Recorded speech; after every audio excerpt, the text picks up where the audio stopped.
මේක හොඳට අහගන්න. මං ජීවිතේ පටන් ගන්නකොට මගේ වයස අවුරුදු 30යි. ජීවිතේ පටන් ගන්නකොට මට බිම්මංගලක් නැහැ. ජීවිතේ පටන් ගන්නකොට මට බැංකු පොතක් නැහැ. ජීවිතේ පටන් ගන්නකොට මට ෆුට් සයිකල් එකක් නැහැ. ජීවිතේ පටන් ගන්න යනකොට මට රස්සාවක් නැහැ. මට තිබ්බා කැතම කැත ගඳ ගහන ජීවිත කතාවක්. මිනිස්සු කුඩුකාරයා කිව්වා. මිනිස්සු තව එක ඒවා කිව්වා.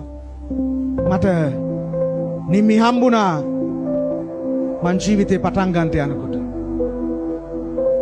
කොමගේ පුතා මේන පුතා මේ මං අතල්ලගෙන ඉන්නේ මේ අවුරුදු 17ක කොල්ලෙක්ගේ අම්මා කෙනෙක්. come here sit here come here okay මේ මගේ පුතා මේ අවුරුදු මෙයා ඉස්කෝලේට පික් කරන්න යනකොට යාළුවෝ කියනවා අන්න අක්කා ආවා කියලා. your sister has come to pick you up, right? Okay, thank you very much. Right? I just want to show you. මං මෙයාට මගේ ජීවිත කතාව කිව්වා. මම මෙහෙම කෙනෙක් මට බය හිතුණා කියන්න ඇත්තටම. ඒ කියන්නේ දැන් ඔය හිතන්න අවුරුදු 17ක ළමෙක් ඉඳද්දි මෙහෙම ලස්සනයි නම් අවුරුදු 17කට කලින් කොහොම ඉඳ ඇතිද කියලා. සිංහල කතාවක් තියෙනවා ගෑනු ළමෙක් දැක්කාම දෙපාරක් හැරිලා බලන්න හිතන ගෑනු ළමෙක් කියලා. මේක වෙනස් කරන්න වුණා 4 පාරක් බලන්න හිතන ලස්සන කෙනෙක් යා. මම එයාට කිව්වා මගේ ජීවිත කතාව. මට බයත් හිතුණා කියන්න.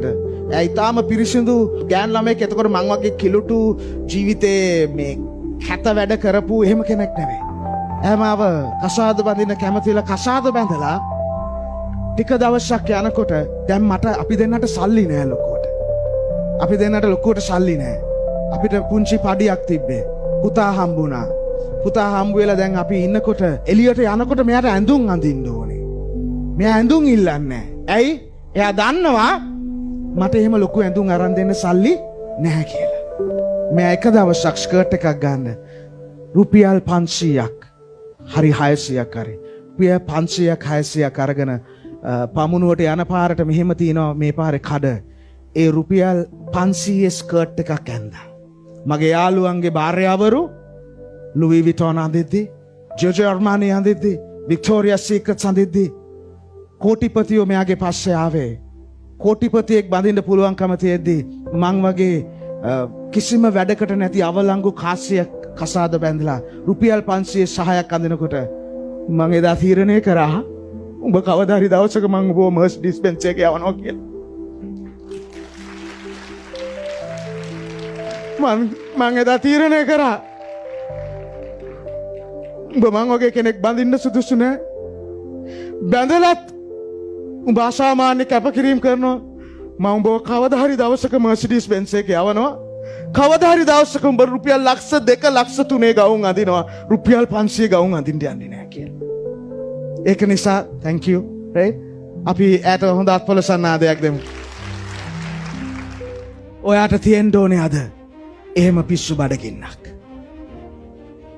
ඔයාට තියෙන්න ඕනේ අද එහෙම ක්‍රේසි හංගර් එකක්.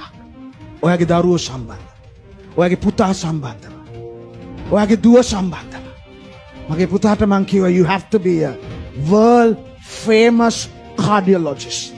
Everybody would say wow, this Sri Lankan is amazing. ඔයාගේ පුතා සම්බන්ධව, ඔයාගේ දුව සම්බන්ධව, ඔයාගේ ව්‍යාපාරය සම්බන්ධ කී දෙනෙක් ව්‍යාපාර පටන් අරගෙන තාම චූටි තැන තියෙනවද? අතෝසන බය වෙන්න එපා. ඕකේ. ඔයාගේ ව්‍යාපාරය සම්බන්ධව විශාල පිස්සු හීනයක්. මේ ඇඳගෙන හිටපු ගවුම අති විශාල වටින ගවුම. සමහරලාට මා වැරදි විදිහට තේරුම් ගන්න එපා. මේක එක පාරක් අඳි දෙක පාරක් අඳි. ඇයි? ඒ තරම් දුක් විඳ මම. ඒ තරම්